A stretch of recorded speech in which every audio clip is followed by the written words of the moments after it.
एक बार की बात है कि एक राज्य में एक राजा राज करता था। उसकी केवल एक ही आंख थी और एक पैर था। इन कमजोरियों के बाद भी वो एक कुशल, दयालु और बुद्धिमान शासक था। उसके शासन में प्रजा बहुत खुशहाल जीवन व्यतीत कर रही थी। एक दिन राजा अपने महल के गलियारे से टहल रहा था कि सहसा उसकी दृष्टि गलियारे की दीवार पर लगे चित्रों पर पड़ती है।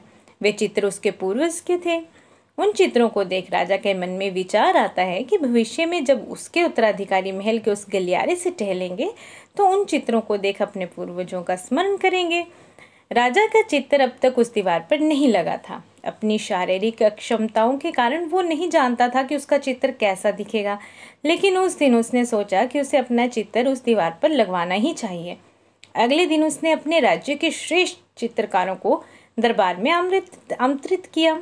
दरबार में उसने घोषणा की कि वो महल में लगवाने के लिए अपना सुंदर चित्र बनवाना चाहता है। जो उसका सुंदर चित्र बना सकता है वो चित्रकार आगे आए। चित्र जैसा बनेगा वैसा ही उस चित्रकार को इनाम दिया जाएगा। दरबार में उपस्थित चित्रकार अपनी कला में निपुण थे, लेकिन राजा की घोषणा सुनने के बाद वे सोचने लगे कि राजा तो काना और लंगड़ा है, ऐसे में उसका सुंदर चित्र कैसे बन पाएगा। चित्र सुंदर नहीं दिखा तो हो सकता है कि राजा क्रोधित होकर उन्हें सजा दे दे। ये विचार किसी को आगे आने का साहस नहीं दे रहा था। सब कोई न कोई बहाना बनाकर वहां से चले गए। वहां मात्र एक युवा चित्रकार खड़ा था। राजा ने उससे पूछा कि क्या तुम मेरा चित्र बनाने को तैयार हो। युवा चित्रकार ने हामी भर दी। राजा ने उसे अपना चित्र बनाने की आज्ञा दे दी। अगले ही दिन से वो चित्रकार राजा का चित्र बनाने में जुट गया।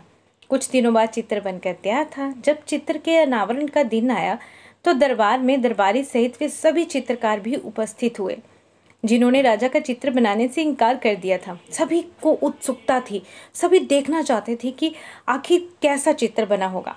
जब चित्र का अनावरण हुआ तो राजा सहित सबके मुंह खुले के खुले रह गए, क्योंकि चित्र बहुत ही सुंदर बना था। उस चित्र में राजा दोनों तरफ पैर कर घोड़े पर बैठा हुआ था, जिसे एक ओर से चित्रित किया था और उस पे राजा का एक ही पैर नजर आ रहा था।